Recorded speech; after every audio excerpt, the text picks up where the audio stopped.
What if the most comforting idea you carry about death did not come from where you were taught? What if heaven and hell, the weighing of a soul, the long road toward a final judgment, were not born in the deserts of the Holy Land at all, but somewhere older and stranger and almost entirely forgotten? On a windswept plateau in ancient Iran, more than 3,000 years ago, a single man stepped out of the wilderness with a vision that would quietly reshape how billions of people across three of the world's great faiths imagine the moment they close their eyes for good. His name has nearly vanished. His fingerprints are everywhere. Picture the world he was born into. Not a world of one god, but of many. The early Iranians worshipped a crowded sky of gods, capricious and unpredictable, bargained with through fire and the blood of animals. A priest in that world had one essential job. He killed the right beast at the right time, spoke the right words, and hoped the powers above were satisfied. Morality, in the way we use the word, barely entered into it. The gods were not good, they were simply strong, and a man's fate was not something he earned, it was something that happened to him. Imagine standing there, on that plateau, in the hour before dawn. The cold is total. The wind carries the smell of animal fat and wood smoke from the night's sacrifice, and somewhere a priest is still chanting over the embers, asking the powers of the sky for rain, for cattle, for a sun. This was a religion of fear, dressed as bargaining. You gave the gods what they wanted, and you hoped. There was no promise that the good would be rewarded or the cruel punished. There was only the endless transaction and the silence that followed it. Into that world came a wandering priest the Greeks would later call Zoroaster. In his own tongue, he was Zarathustra. We know almost nothing certain about his life, and that uncertainty is the first thing worth sitting with. Scholars have argued over when he lived for more than a century. The traditional date placed him around the 6th century before the Common Era. Most researchers today believe he lived far earlier, somewhere near 1,000 years before that. According to the Encyclopedia Iranica, the standard scholarly reference on the Persian world, the question of his date has been, in their own phrase, an embarrassment of long standing. Even the language of his hymns points east, away from Persia proper, toward the high steppes of Central Asia. So the founder of one of humanity's most influential faiths comes to us as a shadow on the edge of recorded time. But the shadow left words. They are called the Gathas, 17 hymns preserved by memory and recited aloud for 1,000 years before anyone wrote them down. And in those hymns, Zarathustra says something that, in his world, was close to unthinkable. He speaks of one supreme, uncreated God, a Lord of pure wisdom and pure light. He called this God Ahura Mazda, which means roughly the wise Lord. Here is what I find striking. He did not present this God as the strongest of the old gods, the winner of some divine contest. He presented him as something altogether different, the single source of everything good and everything true. The way I read the Gathas, the revolution was not really about counting gods. It was about the human being. Because if there is one good God, locked in a struggle against a force of darkness, then the question of which side wins is not settled in the heavens. It is settled here, by people. By ordinary people, in the smallest choices of an ordinary day. This is the heart of what Zarathustra taught, and it is captured in 3 words his followers still live by to this day. Good thoughts, good words, good deeds. Sit with how radical that is. In the older religion, you were a spectator to the will of the gods. In this new vision, you were a soldier in a cosmic war, and your weapon was your own conduct. Every honest word tilted the universe a little toward the light. Every lie, every cruelty fed the darkness.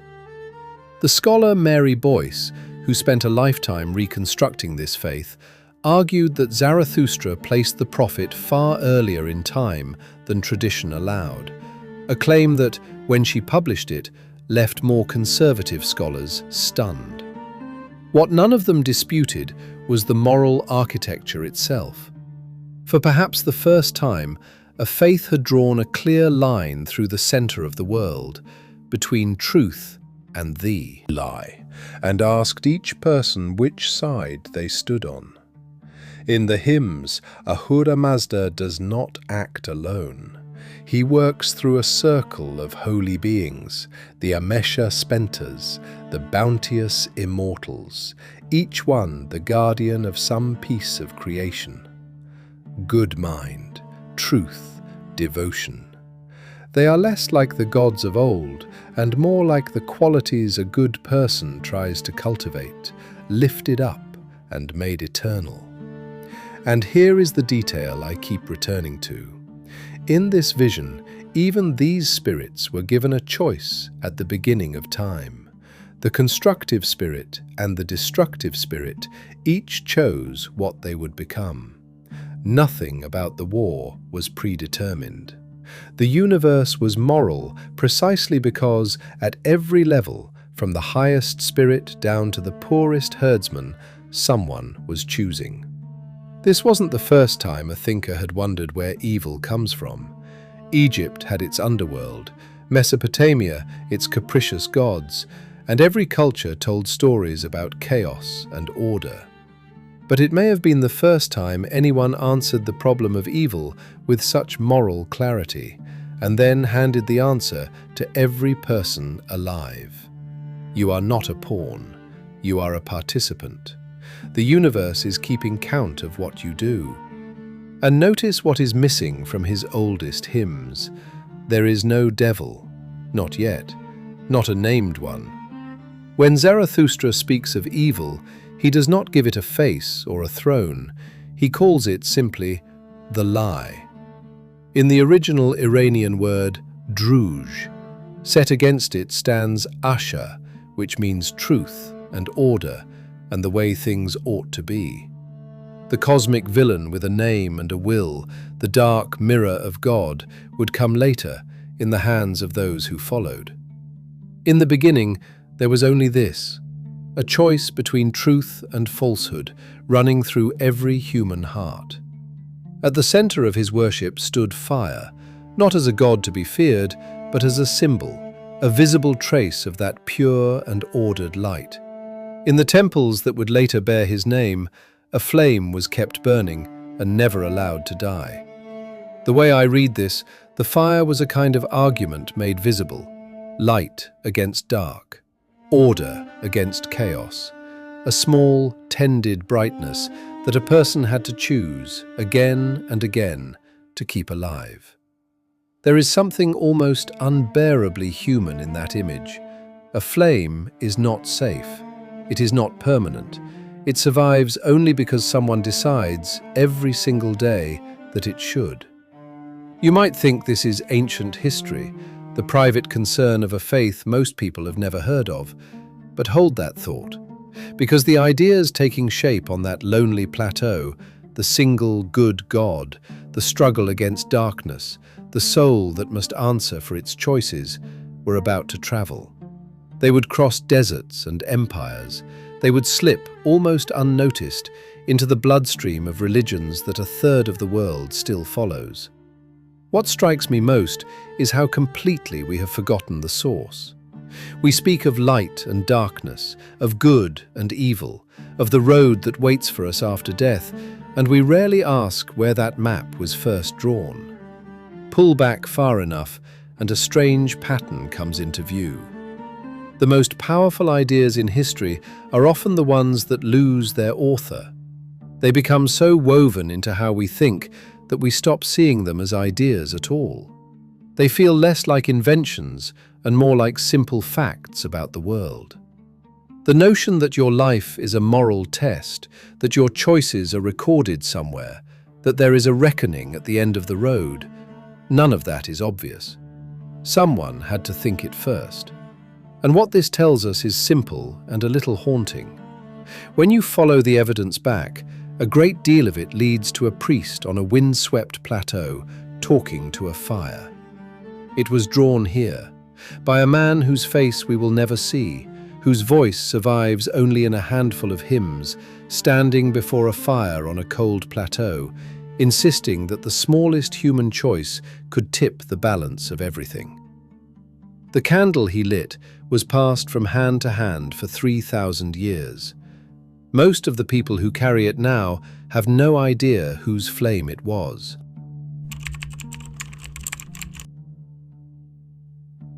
There is a clay cylinder about 9 inches long, shaped like a barrel and covered in tiny wedge-shaped script. It was pulled from the ruins of Babylon in the year 1879, and today it sits behind glass in the British Museum in London. The writing on it is Akkadian, the old language of Mesopotamia, and it records the words of a Persian king. He boasts of conquering a great city without a battle. He describes sending captive peoples back to their homelands and rebuilding the temples of their gods. The king's name was Cyrus, and the policy carved into that small clay barrel would, by a long and winding road, help reshape what half the world believes about heaven, hell, and the fate of the human soul. To understand how, we have to go back to the faith taking shape on the Iranian plateau and follow its ideas as they grew teeth. Because the vision of a single good God, locked in struggle against the darkness, did not stay simple for long. The followers of Zarathustra built it into something vast, detailed, and frankly cinematic. They gave the universe a plot. Here is the architecture they constructed. On one side, Ahura Mazda, the wise lord, the source of light and truth. Against him, a destructive spirit, a force of chaos and the lie, known in the later texts as Angra Mainyu, and later still as Ahriman. The whole of existence became a battlefield between them, and crucially, this was a war with an ending. The wise lord would win. Evil would not merely be defeated, it would be erased from existence, driven into nothingness, leaving creation cleansed and perfect. But what happens to the dead while that war is being fought? This is where the Zoroastrian imagination did something new. They built a road for the soul. When you die, the texts say, you travel to a bridge. The Persians called it the Chinvat Bridge, the bridge of the separator. For the good soul, the bridge is wide and easy and leads upward into light. For the wicked soul, it narrows to the width of a blade, and the soul falls from it into a dark pit of torment below. Notice what has happened here. The afterlife has become moral. Where you go depends entirely on how you lived. Good thoughts, good words, good deeds weighed and answered at the edge of an abyss. And it did not stop at the individual. Zoroastrian texts describe a final reckoning for the entire world, an event they called the Frashokereti, the making wonderful. At the end of time, the dead would rise. Their bodies would be restored. There would be a last judgment, a final separation of the righteous from the wicked, and then the world itself would be healed and made deathless.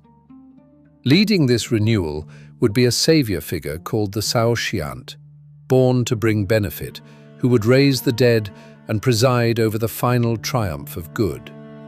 Resurrection, a Messiah, a last judgment, the end of the world and its rebirth. If those ideas sound familiar, hold on to that feeling, because we are coming to it. What strikes me most about this system is the demand it places on the individual. According to the scholars who have mapped Zoroastrian belief, salvation could not be bought, inherited, or granted by divine whim. It rested on the sum of a person's own choices, and nothing, not even a god, could overrule that ledger. That is a staggering amount of weight to place on a single human life. Now, the wicked spirit. The official record, if you read the oldest hymns closely, tells a subtler story than the later myth. In Zarathustra's own Gathas, there is no fully formed devil sitting on a dark throne. The evil he names is simply the lie. The cosmic adversary with a name and a will took shape later in the hands of those who came after the prophet. Here is what I find striking about that. When we look for the origins of the figure the rest of the world would come to call Satan, we are not looking at a single invention. We are looking at an idea that grew, slowly, over centuries, into the dark mirror of God. So how did these Persian concepts travel west? This is where Cyrus and his clay cylinder return to the story. In the year 586 before the Common Era, the armies of Babylon destroyed Jerusalem, leveled its temple, and carried much of its population into exile. The captives were largely the educated and the powerful, the priests and the royal house. Imagine that march. The smoke of a burning city behind you, the long road east, and at the end of it, the vast brick walls of Babylon. The blue glaze of the Ishtar Gate, temples to gods you had been raised to deny. For roughly 50 years they lived by the rivers of Babylon, their holy city in ruins, their old certainties cracked open. And all around them was a Persian world, soon to be steeped in the ideas of Zarathustra, a world that spoke openly of a cosmic war, of judgment after death, of a light that would one day swallow the dark. Then, in October of 539 before the Common Era, Cyrus the Great took Babylon. Within about a year, he issued the decree recorded in the Hebrew Scriptures, freeing the exiles to return to Jerusalem and rebuild their temple. The book of Isaiah does something for Cyrus it does for no other foreign king. It calls him the Anointed One of God, the Messiah, even while admitting he did not know the God of Israel. A Persian conqueror, hailed in the Hebrew Bible as a deliverer sent by heaven. The exiles who returned were not the same people who had left. And here is the question at the heart of this whole story. Before the exile, the Hebrew Bible says almost nothing about heaven or hell. The dead went to a place called Sheol, a dim, shadowy underworld where everyone ended up, good and wicked alike, with no reward and no punishment. According to the entry in the Encyclopaedia Britannica, the early texts treat death as final, with no clear idea of resurrection at all. But in the centuries after the Persian encounter, something shifts. Now the texts begin to speak of bodily resurrection, of a final judgment, of a struggle between light and darkness, of named angels and a cosmic adversary. So did the Jews borrow these ideas from their Persian liberators? Here I have to be honest with you, because this is contested ground, and the people who study it for a living do not agree. This wasn't the first time in history that two cultures met and traded the deepest furniture of their minds, and it would not be the last. One camp sees clear influence. The parallels are striking, almost too striking, and the timing lines up with the exile. The other camp urges caution. The biblical scholar Bart Ehrman, who has written extensively on this, points out that the evidence is circumstantial. There is no document that says in plain words, "We took this from Persia." Some scholars argue these ideas could have grown from within Jewish thought on their own, and there is a detail that should keep the boldest claims in check. That famous Cyrus cylinder, the one in the British Museum, never actually mentions Jerusalem or the Jews at all. It speaks of Babylon's gods and Babylon's exiles. The connection to the biblical story is an interpretation, A reasonable one, but an interpretation all the same. So what can we actually say? Here is the way I read it. We cannot prove a straight line. What we can say is that two civilizations met at a hinge of history, in the trauma of exile and the relief of return, and that the faith which emerged afterward looked, in its bones, remarkably like the one its people had lived beside in Babylon. Different language, different God, the same shape of eternity. The bridge over the abyss, the rising of the dead, the final separation of the saved and the damned. These ideas did not stay in Persia. They moved, quietly, into the deepest assumptions of religions that billions of people still hold today. You might think this is a dry academic puzzle, the kind of thing argued over in journals nobody reads. But consider how many people right now picture death exactly this way. A road, a judgment, a reward or a punishment waiting at the end of it. That picture had to come from somewhere, and the man who unknowingly opened the door was a king who only meant to send some captives home and to carve his good name into a small clay barrel that would outlast his entire empire. He never heard the word Saoshyant in connection with a carpenter from Galilee. He never imagined that the road he reopened to Jerusalem would carry a Persian map of the afterlife into the heart of the West. He was a conqueror, doing what conquerors do. History had other plans for him.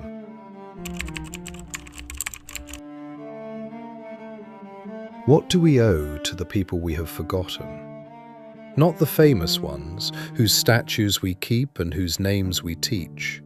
The other ones, the ones whose ideas we use every single day without ever learning who first thought them. It is one of the quietest injustices in human history, and there is no better example of it than a prophet who stood on an Iranian plateau 3,000 years ago, lit a fire, and gave the world a way of imagining good, evil, and the soul that a third of humanity still lives inside today.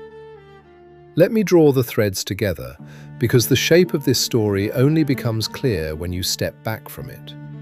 It begins with a lone figure, Zarathustra, a priest who looked at a sky crowded with capricious gods and saw instead one supreme lord of wisdom and light. From that single idea, everything else unfolds. If there is one good God, there must be a force he opposes. If there is a struggle, then human choices have weight. If choices have weight, there must be a reckoning. And so the architecture rose piece by piece.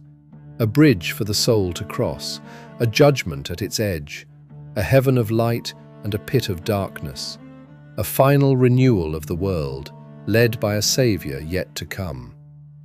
Then came history's hinge, the Jewish people carried into exile in Babylon, living for 2 generations beside a Persian world steeped in these ideas. And the king, Cyrus, who set them free and sent them home. What strikes me most, looking at the whole arc, is how little of this was anyone's plan. Cyrus was not a missionary. He was an empire builder who found tolerance useful.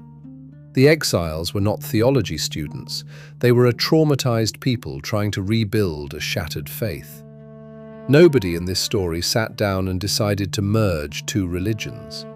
And yet, when the dust settled, the faith that emerged carried a new vocabulary of resurrection, judgment, angels, and a cosmic adversary.